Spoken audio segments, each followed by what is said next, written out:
Corporal Renata Osei was 3 hours into a night shift nobody wanted, watching a radar screen do absolutely nothing, when the nothing stopped. She worked traffic control at the Kessendry Relay, a battered way station strung along the outer edge of a trade lane that the galaxy's older species used the way a man uses a back road he's driven 1,000 times and stopped looking at. Humanity had been part of the coalition of charted worlds for 11 years by then. Junior members tolerated the way you tolerate a new coworker who still asks where the good coffee is. Human ships were small. Human ships were slow.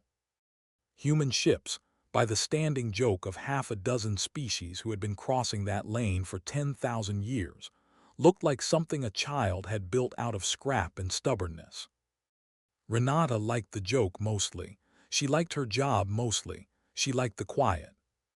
The quiet broke at 2:47 relay time, when a signal came through that didn't match any registered hull in the sector. Not Velk, not Sisharin, not the ponderous old freighters the Thren liked to run. It didn't match anything. It came from a heading that, as far as any chart she had access to showed, contained nothing at all, no station, no debris field, no charted rock. Just cold vacuum that every survey for 2 centuries had logged as empty. She almost let it go. Ghost returns happened. Old debris sensor glitches, some Sisharin freighter running with its transponder off because the crew wanted to nap through a toll checkpoint. But this one didn't behave like a glitch. It held steady. It pulsed, 3 long and 2 short, over and over, patient as a heartbeat for 6 minutes before it cut out. She flagged it, wrote it up as a Class 3 anomaly, the kind of report that usually vanished into a queue and got closed by someone who'd never look at it twice and went back to her coffee. That would have been the end of it if the signal hadn't come back the next night, and the night after that. By the 4th night, Renata Osei had stopped drinking her coffee and started drawing a chart on a napkin, because the signal wasn't repeating from the same point in space. It was moving, slowly, deliberately, along a line that, when she finally admitted to herself what she was looking at, traced almost exactly the old, abandoned trade route that predated the coalition itself. A route nobody used anymore because it led, according to every record she could find, nowhere. She was not an astrophysicist. She was not a diplomat or a soldier or anyone with the standing to open an investigation. She was a 29-year-old corporal with a habit of doubting things too small for anyone to fire her over, and that, it would turn out, was exactly the kind of person the galaxy needed at that particular moment. She filed the anomaly report up her chain, and because bureaucracies are the same shape on every inhabited world in the coalition, it sat there for 9 days doing nothing at all, until it landed, almost by accident, on the desk of a woman named Commander Iyabo Fen. Fen was not exactly humanity's rising star. She commanded a single ship, the CWS Long Reach, a scout-class vessel so small that coalition officers had taken to calling human scouts skiffs behind their backs and sometimes to their faces. Fen had heard every joke there was. She had stopped minding them around year 6. What she had never stopped minding was an unanswered question, and Renata Osei's napkin chart, faxed up through 4 levels of command with a cover note reading, "Possible pattern, recommend review," was nothing if not an unanswered question. She requested Osei be temporarily attached to her crew as a systems specialist.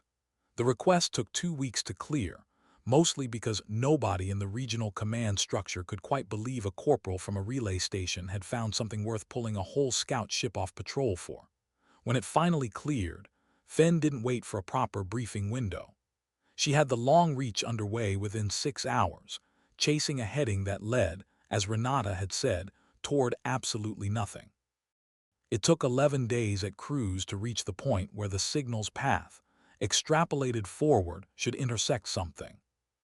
11 days of Fen's small crew, a pilot named Thomas Grell, an engineer everyone called Birdie whose actual name was Aviva Cohn, and a coalition liaison officer, a Velk named Ushrin Kal who had been assigned to human vessels since the treaty and had, over the years, developed what could only be called a fondness for them, though he would never have phrased it that way, running and rerunning the numbers, half expecting to find nothing at the end of it but an old asteroid and an embarrassing report to file. The 11 days gave them time to become, in the particular way that only happens on small ships, something closer to a family than a crew. Thomas had flown skiffs. He used the word himself, with a kind of defiant affection, the way some people reclaim an insult, for 9 years, ever since his mandatory service had turned, almost by accident, into a career he actually loved. He had a habit of narrating minor course corrections out loud to no one in particular, the way other pilots might hum. Birdie, who had built and rebuilt half the systems on the long reach with her own hands over 3 tours, kept a small, battered notebook of hand-sketched schematics that she trusted more than any digital record, on the grounds that paper didn't crash. And Ushren, who had spent 3 decades attached to human crews and had, by his own quiet admission late one night over recycled coffee, grown to find something restful in the way humans argued, loudly, messily, and then, almost without fail, forgave each other and moved on to the next problem, had become less a liaison in the formal sense and more simply one of them, in all the ways that mattered and none of the ways that showed up on his official directorate file. Renata spent much of those 11 days rewalking her own reasoning, half convinced that somewhere in the chain of small decisions that had brought her from a boring night shift to a scout ship crossing empty space, she had made an error that the others were simply too polite to point out. She kept the original napkin in a drawer beside her bunk, the ink smudged now from handling, the little pencil-drawn arcs of the signal's slow drift still visible if you knew where to look. Fenn found her looking at it on the 9th day and said only, "Whatever's out there, Corporal, you're the reason we're going to be the ones who find it first, and not some survey drone in 40 years. That matters. Hold on to that, whatever happens next." Renata didn't fully understand at the time how much she would need to remember those words in the weeks that followed. What they found instead was a ship. Not a coalition ship. Not anything in any registry, human or otherwise. It hung in the dark at the edge of a debris field so old that the rock around it had drifted into a slow, silent halo, undisturbed for what the long reach's sensors estimated, and then re-estimated, and then flagged as an error, and then estimated a third time at somewhere close to 11,000 years. "That can't be right," Birdie said, staring at the number like it might apologize and correct itself. "Nothing built by anyone we know has been out here that long. Nothing built by anyone at all." Ushren, floating at the science console with the particular stillness he reserved for things that genuinely unsettled him, said only, "The hull material isn't in our databases either." The ship derelict, dark, its hull scarred by micrometeor impacts accumulated over a span of time longer than most civilizations had existed, was enormous. Not enormous in the way coalition capital ships were enormous, bristling and armored and obviously built for war. This thing was long and smooth and strange, its lines suggesting something closer to a cathedral than a warship, and along its flank, faint under a crust of ancient dust, ran a pattern of characters that made Renata's breath catch in her throat the moment the sensors resolved them clearly enough to read. They were letters, Latin letters, worn, alien in their spacing somehow, as if whoever had cut them had learned the alphabet from a chart rather than a childhood, but unmistakably the letters Renata had learned to write with a crayon at age 4. 6 of them, stretched across 200 meters of hull. Meridian. Nobody spoke for a long moment. Then Thomas said, in the flat voice of a man trying very hard not to sound as strange as he felt, "That's not a coalition word. That's not even in Velk transliteration. That's just English." "There is no human vessel on record with that name," Ushren said. "I would know. I have reviewed your registries personally more than once out of professional curiosity." Fenn stood at the center of the bridge with her arms folded, looking at the derelict the way a person looks at a door they are not sure they want to open. 11,000 years, she said quietly. Humanity didn't have writing 11,000 years ago. We didn't have cities. We had campfires. And yet, Renata said, and found she had to clear her throat before the rest of the sentence would come out. There's our alphabet, welded onto a hull older than agriculture. They took 2 days deciding what to do about it, which was, by the standards of a scout crew 4 weeks from the nearest coalition command post, an enormous amount of deliberation. Fenn wanted to send the full data package back through proper channels before doing anything else, get the discovery on record, get eyes on it that outranked her, make sure that whatever happened next happened with witnesses. Ushren agreed, more out of Velk institutional habit than conviction. The Coalition's Directorate of External Contact had very specific protocols for anomalous precursor sites. Protocols Ushren had been trained to respect since before he could legally drink synth wine. Bertie wanted to go inside immediately, which surprised no one who had ever worked with Bertie.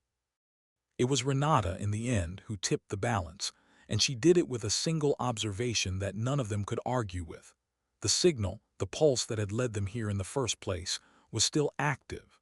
Something on that 11,000-year-old hull was still drawing power, still broadcasting, after longer than most of Earth's recorded history had lasted. Whatever it was, it hadn't finished dying yet. And things that hadn't finished dying, yet sometimes didn't wait for you to file the right paperwork before they finished. So Fenn sent the report, a long, careful, hedged report, the kind designed to protect the sender from every possible accusation of overreach. And then, without waiting for a reply, took the long reach in for a closer look. The derelict had no working airlock that their scans could find, no obvious entry point at all, until Bertie noticed a section near what looked like the ship's dorsal spine, where the ancient hull plating had buckled inward, decades or centuries or millennia ago, from some impact none of them could reconstruct.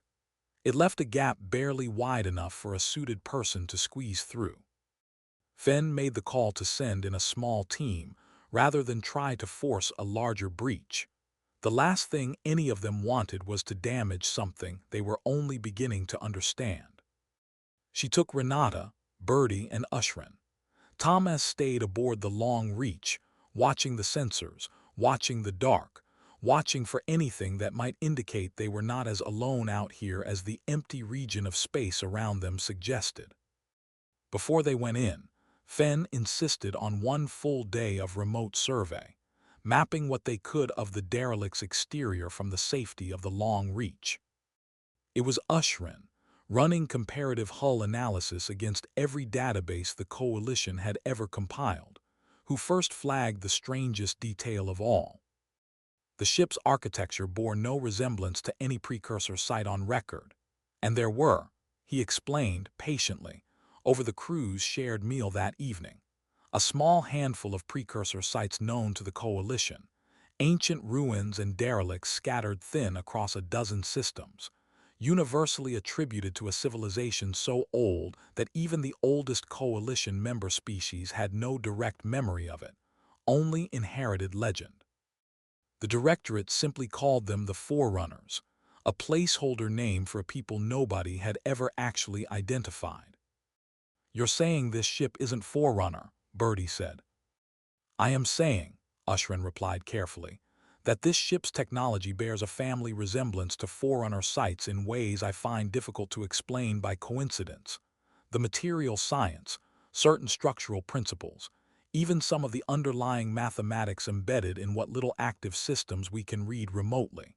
And yet it is also unmistakably human in its interior design, its language, its proportions. Either this is an extraordinary convergence, or humans and the Forerunners weren't as separate as everyone's always assumed," Fenn finished. Ushren did not answer that directly, and his silence, more than any words could have, told Renata that the question had occurred to him too, and that he did not yet have anywhere safe to put it. Inside, the derelict was a tomb, and it was also somehow unmistakably a home. That was the thing that struck Renata hardest as her suit lights swept across the first long corridor. It did not feel like an alien structure built on alien logic that humans had to work to interpret. The proportions were human. The handrails were at a height a human hand would reach for. Doorways were built for a person roughly Renata's own height, give or take. Whoever had built this ship had built it for people like her. "This is going to sound strange," Birdie said, her voice thin and close over the suit comm, "but I keep almost recognizing things. Like that panel, that's a control panel. I don't know what any of the symbols mean, but the shape of it, the way it's laid out, it's like someone who never saw a human keyboard nonetheless built something a human would instinctively understand how to use." "Convergent design," Ushrin offered, though he didn't sound convinced by his own explanation. "Function shapes form, perhaps." "Perhaps nothing," Renata said, because her light had just swept across a plaque, bolted to the corridor wall at chest height, engraved in the same worn Latin letters as the hull outside. She read it twice before she trusted herself to read it aloud. "Meridian long voyage vessel, crew complement 4000 launched from home." "Launched from home," Finn repeated slowly. "Not launched from Earth home." "Maybe they didn't call it Earth yet," Renata said. "Maybe whoever wrote that didn't have the word." They moved deeper and the ship kept offering them small, aching fragments of a life none of them had known their species had ever lived. In one long chamber, rows of what had clearly once been personal quarters stood with their doors hanging open, and in several of them, drifting free in the ancient stale vacuum, small personal effects had survived the millennia far better than anyone would have guessed. A child's toy, carved from some dense, dark wood, worn smooth at the edges from handling. A stack of thin metal sheets, etched rather than printed, that Ushren's translation matrix haltingly rendered as a letter from a parent to a child too young yet to read it, promising that wherever they were going, the stars would still be beautiful. Birdie found, in a maintenance bay near what had once been engineering, a wall of small handprints pressed into a soft alloy that had since hardened, decorative rather than functional as far as anyone could tell. The kind of thing a crew might have done together on a long, uneventful watch, simply to leave some mark of themselves behind. "They knew," Renata said quietly, looking at the handprints. "Whoever did this, they knew they might not be found again for a very long time, and they left this anyway." "People do that," Fenn said. "Leave marks for someone they'll never meet. It's not really about being found.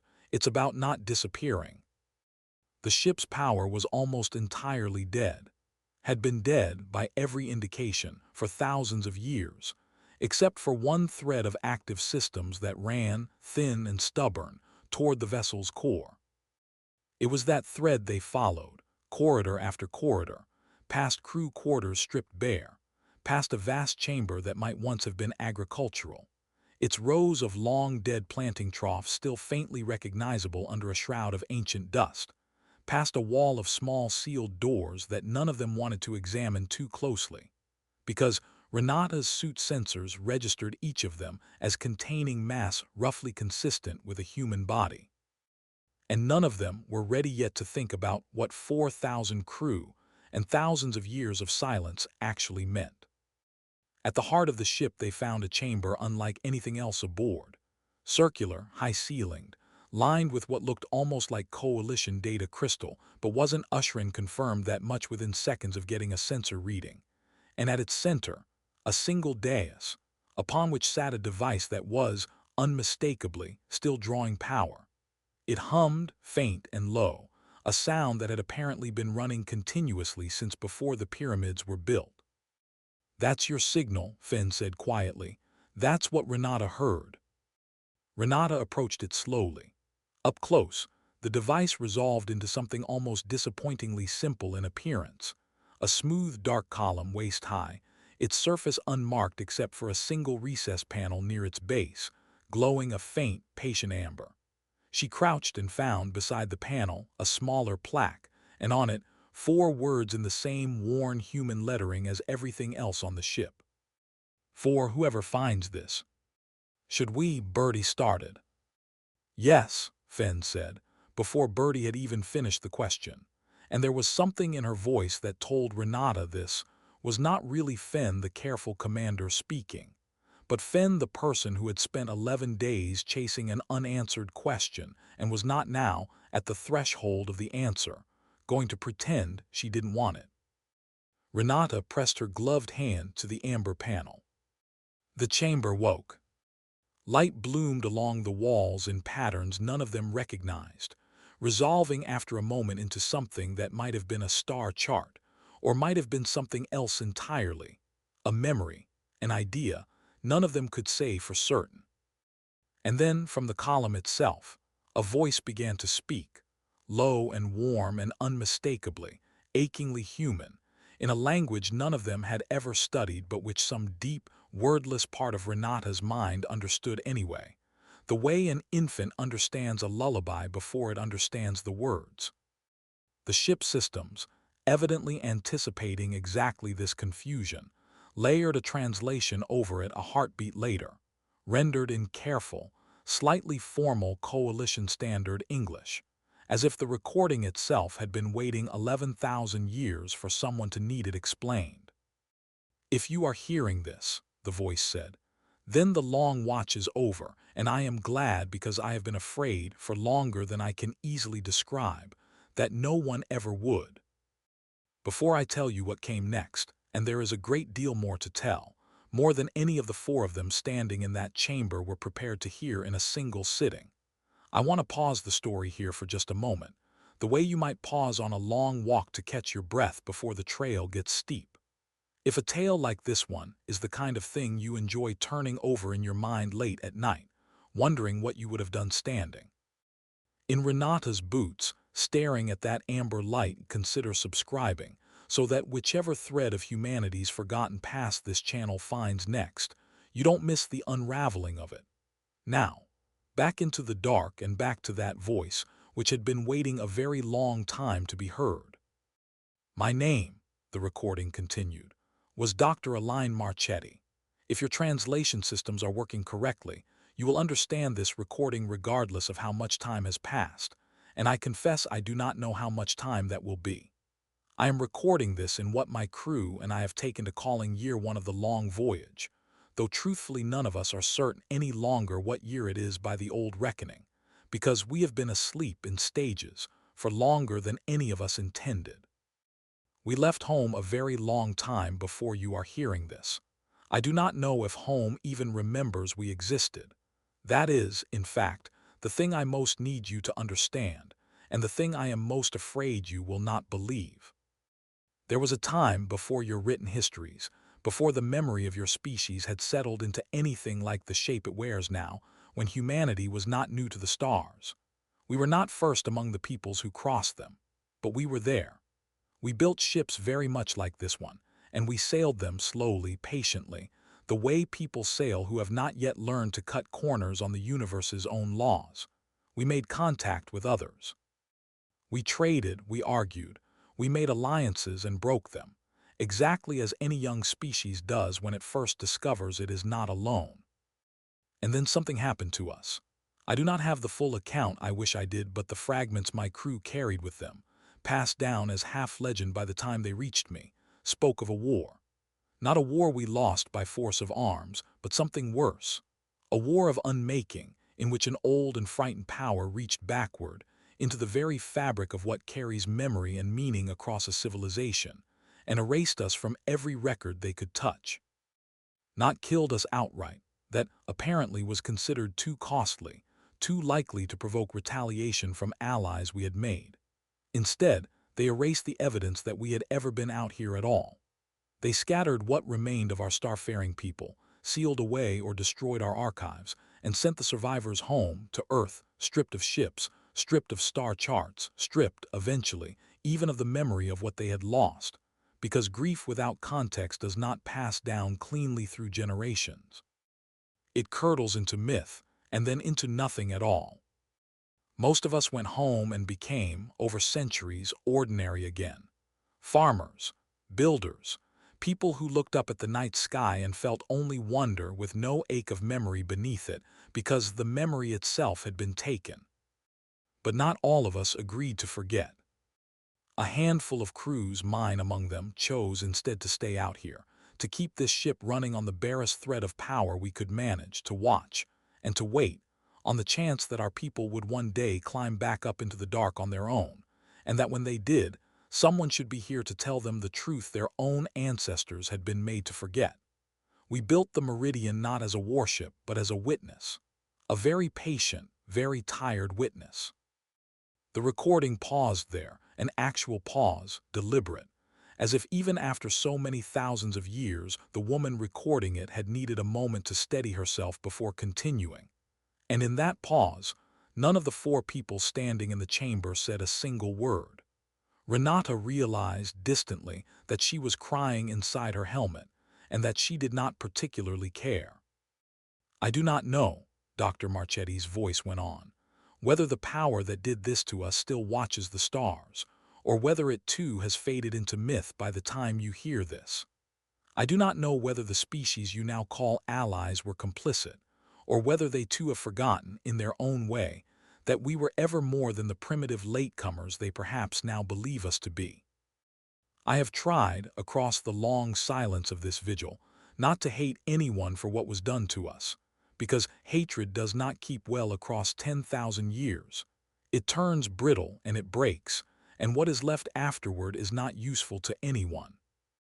What I want you to know instead is simpler than blame.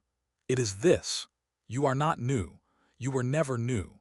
You are a people returning to a house that was always yours, even if every door in it has been changed since you last held the key.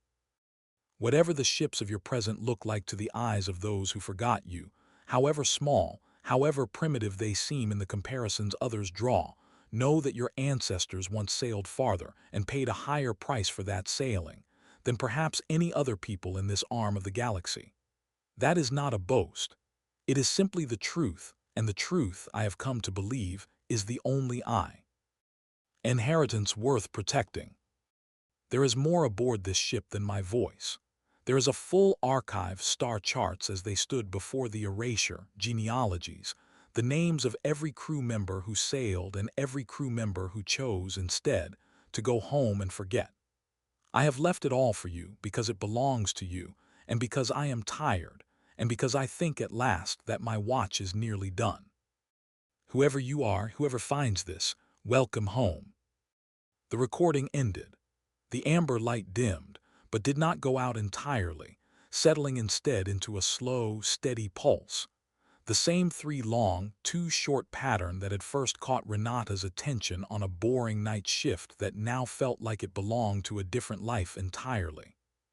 For a long moment, nobody in the chamber moved. "Well," Bertie said eventually, her voice cracking slightly on the single syllable, That's a lot." Fen was the first to find something like her professional voice again, though it came out rougher than usual. "Ushren, are you getting all of this on your own instruments, independent of our translation?" "I am," the Velk said quietly. "And Commander, I want to say before this goes any further that I had no knowledge of any of this. I need you to believe that. Whatever my government did or did not do, whatever was buried and by whom, I did not know." "I believe you," Fen said, and meant it, though the shadow that crossed her face suggested she was already thinking several steps ahead, to the much harder question of who, exactly, within the Coalition's oldest institutions might not be able to say the same.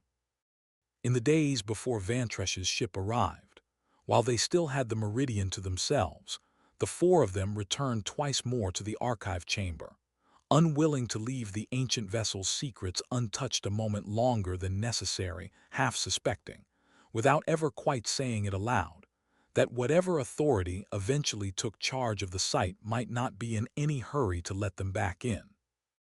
On the second of those visits, Bertie coaxed a secondary display to life from a console adjacent to the amber column, and what bloomed across the chamber's curved walls this time was not a recording, but something closer to a ledger, thousands of names, scrolling in slow, deliberate procession, each rendered first in the worn, careful Latin lettering the crew had already grown used to. And then, beneath it, in a second script none of them recognized at all, sharp and angular and utterly unfamiliar. "Crew manifest," Ushran said, after a long moment spent running the unfamiliar script against every linguistic database his suit carried. Or something like one. But this second language isn't human, and it isn't coalition standard for any species I can identify. It isn't in any registry at all. "Could it be Forerunner?" Renata asked, already half certain of the answer before she finished asking. "I don't know," Ushran admitted, and there was something almost unsettled in the admission, coming from a man who had built his entire career on knowing. "I would need far more time and far better equipment than either of us has here. But I will say this. Whoever wrote alongside these human names, in a hand that isn't human at all, they were listed on this manifest as crew, not as passengers, not as prisoners. Whatever they were to the people of the Meridian, they were shipmates." Fenn stood very still, looking at the slow scroll of paired names human, then that other, sharper script over and over, thousands of times, and said quietly, "So it wasn't just us out here. Whatever happened, whoever did it, it wasn't only humanity that got erased." None of them had an answer for that.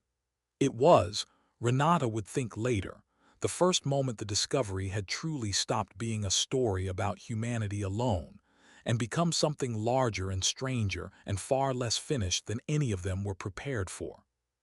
That question did not take long to become concrete.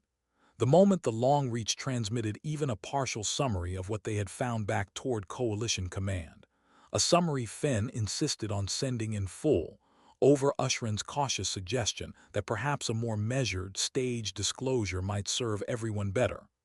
The response came back faster than any of them expected, and it was not curiosity. It was containment. A coalition vessel considerably larger than the Long Reach arrived 8 days later, flying the markings of the Directorate of External Contact, the same body Ushran had trained under.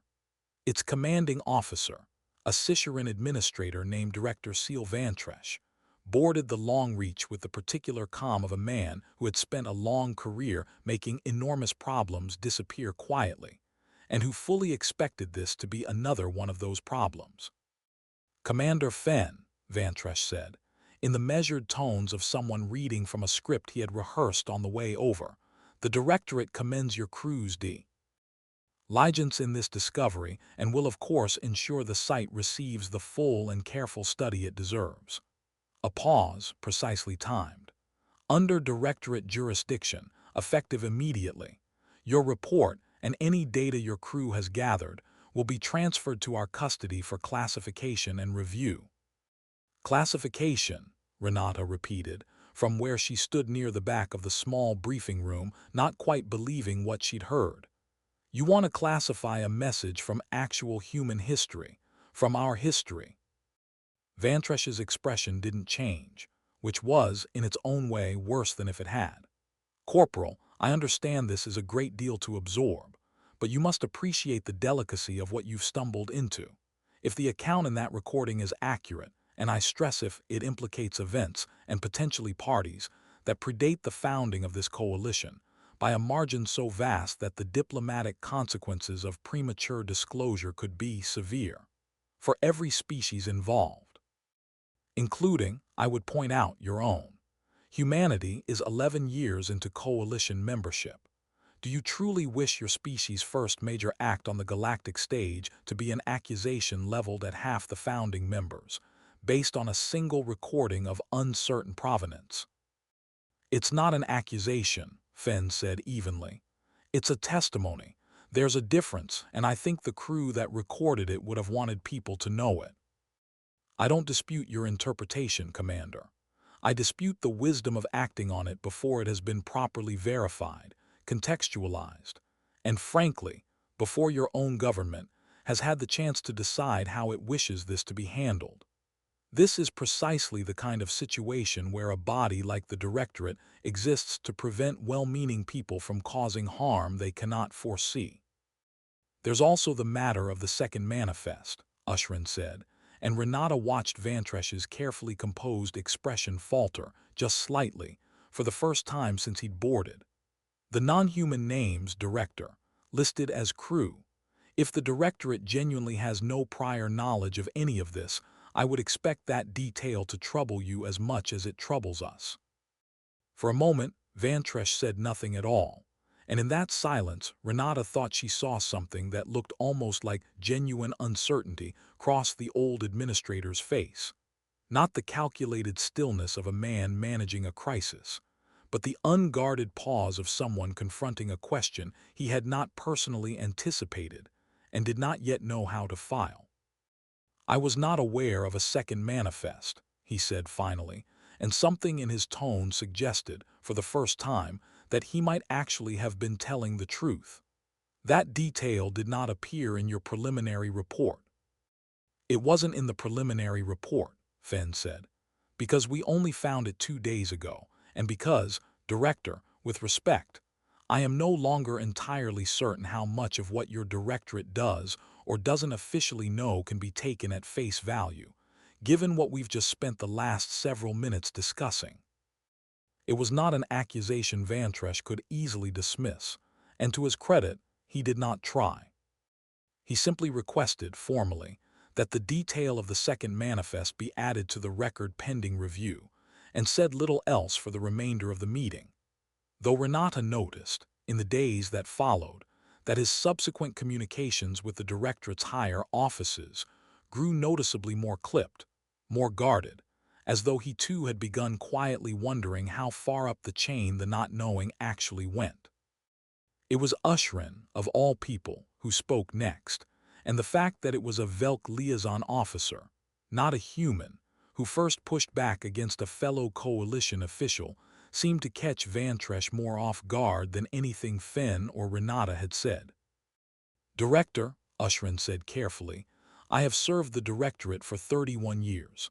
I have never once been asked to help bury a discovery. I would like, on record, to note my discomfort with being asked to do so now." "No one is asking you to bury anything, liaison officer. We are asking for time, for process. There is a difference between concealment and responsible disclosure, and I would ask you, of all people, to remember which side of that line your training was meant to keep you on." The argument that followed was not shouted. It was, in fact, almost unbearably polite, conducted in the careful, circling language of officials who each believed themselves to be acting in good faith, and who each, from where they stood, probably were. Vantresh was not lying when he said he feared what premature disclosure might do, feared old alliances fracturing over a wound none of the current coalition members had personally inflicted, feared humanity being used as a wedge by species with their own grievances against the founders, feared, too, in some part of himself he likely never examined closely, what it might mean for institutions like his own if it turned out the galaxy's careful, patient order had been built in part on 11,000 years of a swallowed atrocity. Fenn was not being reckless when she pushed back. She had stood in that chamber and heard a dead woman's voice ask, quite simply, to be believed, and she did not think it was her place, or anyone's, to decide on Dr. Marchetti's behalf that the truth should wait for a more convenient season. In the end, no one aboard the Long Reach had the authority to resolve the argument outright, and Vantresh, to his credit, did not attempt to simply seize the ship and its data by force. Whether out of genuine principle or simple caution about the political cost of doing so to a member species only 11 years into the coalition, none of them could say for certain, and it likely didn't matter. What he did instead was invoke a formal review, which meant the Meridian its archive, and everyone who had set foot aboard it were bound over to a joint hearing back at the nearest major coalition waypoint. Human and Directorate representatives both present, testimony to be given, evidence to be weighed, before any decision was made about what, if anything, would be released to the wider public of either humanity or the coalition at large. It was not the outcome Fenn wanted. It was not, Renata suspected, entirely the outcome Vantresh wanted either, A clean seizure would have been simpler for him, politically, than a contested hearing with a human commander who had already proven willing to make noise. But it was, both of them seemed to silently agree, an outcome they could live with, because it meant the truth would at least be spoken aloud in a room, to people with the power to act on it, rather than quietly filed away in a vault somewhere with a classification stamp on the door. The hearing took 11 weeks to convene, and in that time word of it, carefully worded, deliberately vague, but unmistakably real, began to leak, the way important things always eventually do, first through Renata's own network of relay station friends, then through Thomas's family back on Earth, then inevitably into the wider human press, which took hold of the story with an appetite that made every directorate official within 100 light-years distinctly uncomfortable. It was not only the coalition's directorate that wanted the matter handled carefully. Within 3 weeks of the discovery becoming known at the highest levels of Earth's own government, a quiet delegation from the Terran Unified Council arrived at the research outpost that had, by then, been hastily assembled near the Meridian, and asked politely, but unmistakably as an instruction rather than a request, that Commander Fenn and her crew route all further communications about the discovery through official council channels rather than continuing to speak to journalists directly. The council's representative, a soft-spoken undersecretary named Havard Reyes, was careful never to frame it as suppression. "We simply want to make sure," he told Fenn, in a meeting Renata was permitted to observe but not to speak in, "that whatever comes out of that ship is presented to the public in a way that reflects well on humanity's standing within the coalition, rather than in a way that some directorate committee can spin into evidence that we're unstable or vengeful or unfit for the responsibilities membership carries. You understand the position we're in, Commander. We are 11 years old, as a spacefaring people, in the eyes of species who measure their own histories in tens of thousands of years. We cannot afford to look reckless." "With respect, Undersecretary," Fenn said, "I don't think the people who built that ship spent 11,000 years keeping a lonely watch so that their descendants could decide the story was too politically inconvenient to tell properly. No one is saying that. We are saying it should be told carefully. There is a difference, Commander, and I would ask you not to conflate caution with concealment." It was a version of the same argument Fenn had already had once with Vantresh and would have again, a reminder that the impulse toward containment did not belong to any one species or institution, but rather to every body of power old enough to have learned that unmanaged truths could be costly. Reyes was not, Renata came to believe over the following weeks, a dishonest man. He genuinely feared what a mishandled disclosure might cost a species as young and unproven, in coalition terms, as humanity still was. But fear, however reasonable, had a way of curdling into exactly the kind of quiet erasure that Dr. Marchetti's own people had once suffered, and it was that resemblance faint, but unmistakable once you looked for it, that Fenn refused to let go of, in meeting after meeting, until Reyes finally relented and agreed, at minimum, not to actively obstruct the crew's testimony. At the coming hearing, even if the council reserved the right to manage the story afterward however it saw fit. By the time the hearing actually opened, it was no longer really a question of whether the truth would come out. It was only a question of how it would be told, and by whom, and Renata Osei, Corporal, relay station technician, the person who had noticed a signal that shouldn't have existed on an otherwise boring night shift, found herself, improbably, sitting at a witness table in front of representatives from 9 coalition species, asked to describe, in her own words, what it had felt like to hear a dead woman's voice call her home. She did not have a rehearsed answer. She gave the true one instead. She said that it had felt, more than anything, like being handed something her whole species had been quietly missing without knowing it, not proof of superiority, not a claim to some ancient greatness that made present-day humanity owe less deference to anyone, but simply the shape of a loss finally given a name. She said that Dr. Marchetti hadn't sounded angry in that recording. She'd sounded tired and hopeful, and Renata thought that if humanity was going to inherit anything from a woman who had spent millennia keeping a lonely watch in the dark, it ought to at least try to inherit that same tired, stubborn hope, rather than turning it into a grievance to be weaponized. Fenn spoke after her, laying out the technical record without embellishment.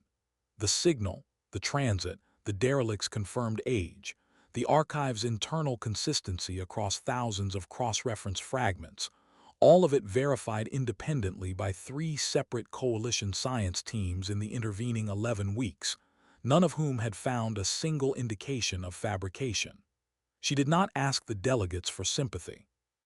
She asked them, simply, to weigh evidence the way any of their own institutions would insist evidence be weighed if the situation were reversed, and to consider what it would mean for the coalition's stated principles if the answer to 11,000 years of silence turned out to be another, quieter silence, agreed to by consensus in a closed room. Ushren's testimony was, in its own way, the most quietly devastating of the 3. He spoke for nearly 20 minutes about his own service record, his own training under the Directorate, the specific historical curricula he had been taught as a young officer regarding the so-called forerunners and the handful of precursor sites known to the coalition. And then, carefully, methodically, he laid out every point at which that curriculum now appeared to contain gaps too precise, too conveniently shaped, to be accidental. He was not accusing any individual in the room. He made that explicit more than once. But he said, in closing, that 31 years of loyal service had taught him that institutions do not usually lie all at once, in a single dramatic act. They simply decline, generation after generation, to ask certain questions, until the not-tasking becomes indistinguishable from policy, and no single person can be said to have chosen it. It was, by most accounts of those present, the testimony that shifted the room. The formal findings of the hearing, when they finally came, were neither the full, immediate, unfiltered disclosure Fenn had originally pushed for, nor the quiet containment Vantresh had first proposed. They were something more complicated and more human than either, an agreement that the Meridian's archive would be shared, in stages, first with human historical and scientific bodies, then, over the following years, with the wider coalition, accompanied by a joint statement acknowledging that the founding members could not, honestly, rule out that some among their own ancient predecessor institutions had participated in the erasure Dr. Marchetti described, and committing to open whatever internal historical records still existed to independent review. It was not an apology, exactly. The individuals or institutions actually responsible were, by every account, long gone, folded into the deep and now largely unrecoverable past. But it was, Renata thought, watching the vote come in from the gallery, a door being opened rather than sealed, which was more than any of them had been entirely sure they'd get. The vote itself, when it finally came, was not unanimous, and Renata would remember for the rest of her life the particular quality of silence in the chamber as the delegates' responses scrolled up on the main display, species by species, each one representing not a single mind but centuries of institutional caution weighing itself, in real time, against a testimony that had lasted less than 2 hours. The Velk delegation voted for disclosure, 7-2, a result that visibly moved Ushren, who had spent the hearing's recess pacing the corridor outside rather than sitting with the human delegation. Unsure, he admitted quietly to Renata afterward whether his presence beside them would help their case or simply mark him as compromised in the eyes of his own government. The Scishoran delegation split nearly down the middle, a fact that seemed to trouble Vantresh more than any other single result, given that it was his own people's caution that had shaped the Directorate's initial response. The Thren delegation, whose ponderous freighters had crossed that same old abandoned trade route for longer than almost anyone, voted for disclosure without a single dissent, and their lead delegate, an elderly, softly-spoken elder named Keith Oruvan, made a brief statement afterward that Renata found herself thinking about for years. "My people have flown past that region of space for 11,000 years," Oruvan said, never once suspecting what silence we were sailing through. "I do not know whether my ancestors bore any responsibility for that silence, and today's vote does not answer that question for me. But I would rather carry the discomfort of not knowing what my ancestors did than let another 11,000 years pass in the comfort of pretending we never needed to ask." Vantresh, for his part, did not fight the outcome once the vote was cast. Afterward, in the corridor outside the hearing chamber, he found Fen, and in a gesture that surprised her more than the vote itself, offered something that was not quite an apology but was clearly meant to gesture toward one. "I still believe," he said, "that disclosure carries risks you have not yet had the leisure to imagine, Commander. I have watched 2 wars begin over grievances far smaller than the one your archive may eventually surface. I hope, sincerely, that I am wrong to worry." "You might not be wrong," Fen said, "but I'd rather deal with the risks of the truth than the certainty of the lie. My species has had 11,000 years of not knowing who we were. I don't think another decade of careful staging was going to make the truth any gentler when it finally landed." Vantresh considered that for a long moment, and then did something Renata hadn't expected from him at all. He nodded, once, the small, formal gesture of a Scishorin conceding a point in good faith. "Then I hope your species proves better at carrying that truth than mine has, at times, been at containing its own." The Meridian itself was not moved. There had been proposals, in the early days after the discovery, to tow the ancient vessel back to a coalition or human shipyard for full study. But in the end, after long debate, it was decided largely at Fenn's insistence, and with surprising support from several older coalition delegates who understood something about the weight of monuments, to leave the ship where it had kept its long vigil, and instead build a small, permanently crewed research station nearby, so that the Meridian could finally rest without being disturbed, while its archive continued to be studied at a respectful distance.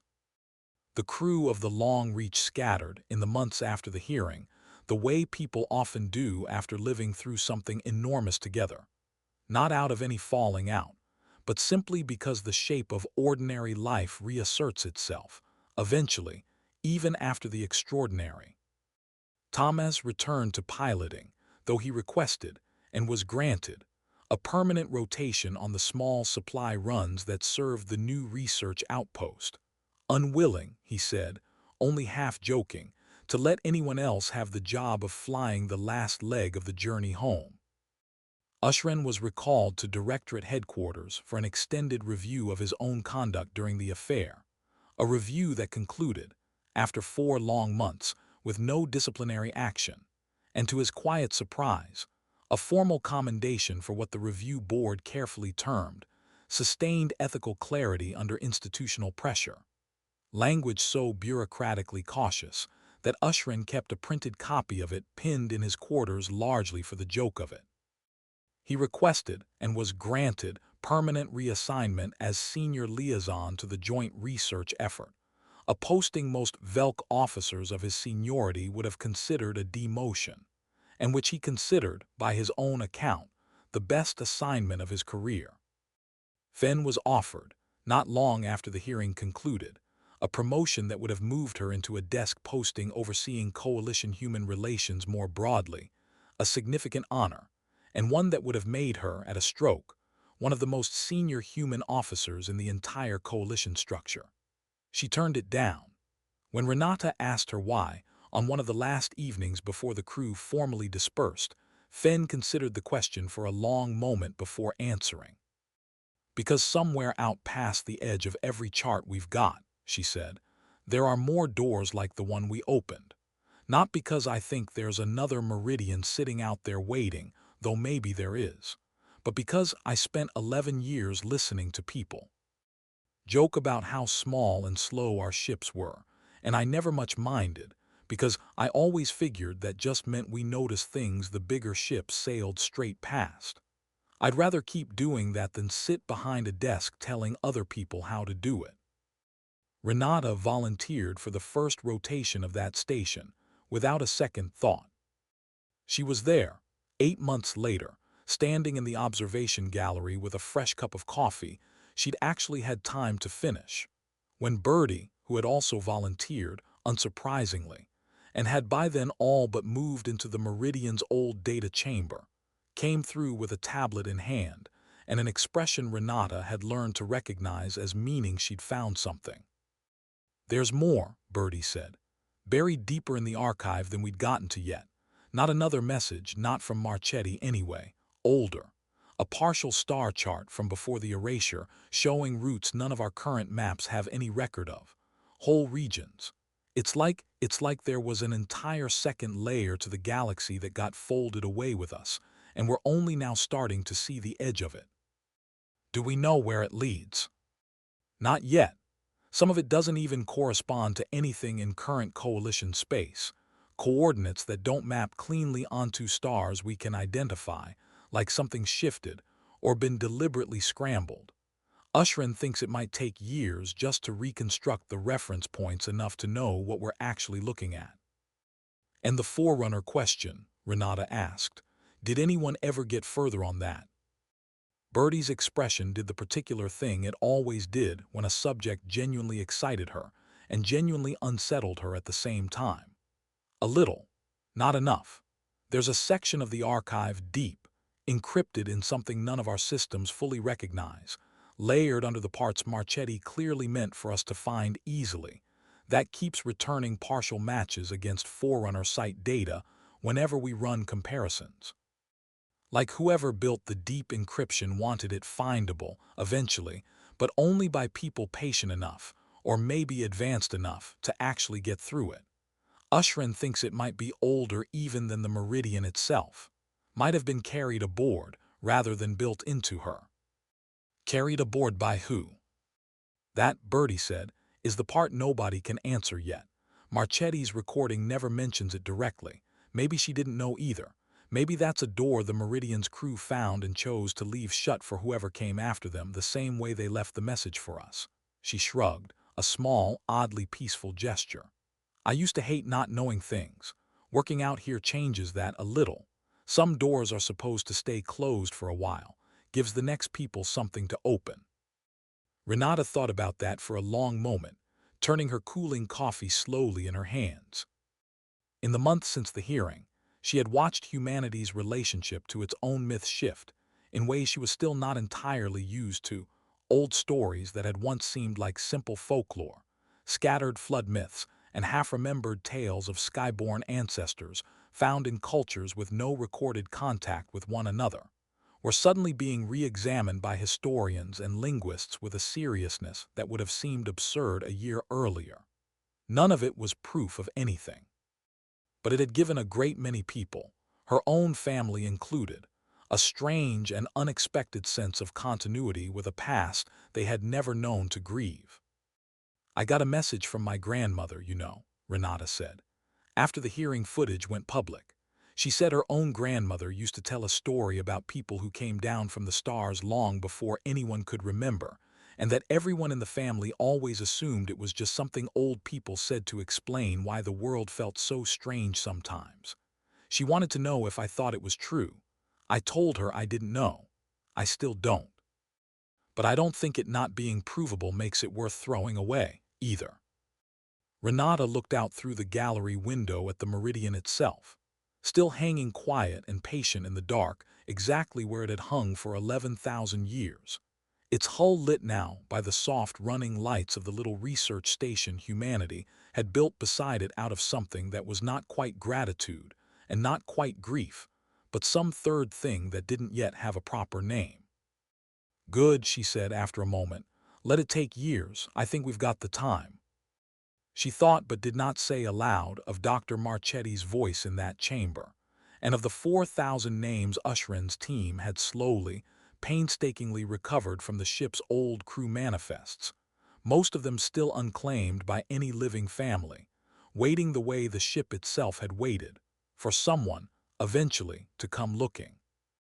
Years later, long after Renata had rotated off the research station, long after the Meridian's archive had become, in slow stages, common knowledge across both human worlds and the wider coalition, long after the story of the discovery had settled from breaking news into something closer to shared history. The kind children learned about in school, alongside the moon landing and the first coalition treaty. A young technician named Priya Anand, working her own boring night shift at a relay station not unlike the one where it had all begun, would find herself telling the story to a colleague who'd never heard the full version. She wasn't there for the discovery. She'd been 11 years old when it happened, watching it unfold on the news feeds with the rest of the world, sitting cross-legged on her grandmother's living room floor while the adults argued about what it meant, some of them thrilled, some of them oddly frightened by a truth that had arrived without asking anyone's permission first. She remembered, more clearly than almost anything else from that year, the moment the hearing footage had shown Renata Osei's testimony in full, and the strange, hushed quality that had settled over the room as a corporal, no older than the babysitters Priya's parents sometimes hired, described, in a plain, unpolished voice, what it felt like to hear a dead woman call an entire species home. It was not, Priya thought even then, the kind of thing you were supposed to be able to feel from a screen, and yet she had felt it anyway, and so, she suspected, had most of the room. The only piece of it she had ever touched personally in the years since was a single, brief posting, helping catalog overflow data from the Meridian's archive during a summer internship nobody else in her cohort had wanted. Because by then, the truly interesting work had long since been claimed by scientists with decades more seniority, and what was left for interns was the slow, unglamorous labor of tagging fragments too minor for anyone senior to bother with: inventory lists, maintenance logs, the small dry bones of a vanished ship's daily life. She had loved it anyway. There was something, she found, in even the smallest of those fragments that felt less like archaeology and more like being handed a letter that had simply taken a very long time to arrive. "Did you ever meet any of them?" her colleague asked. "The original crew, Fen, Osei, any of them?"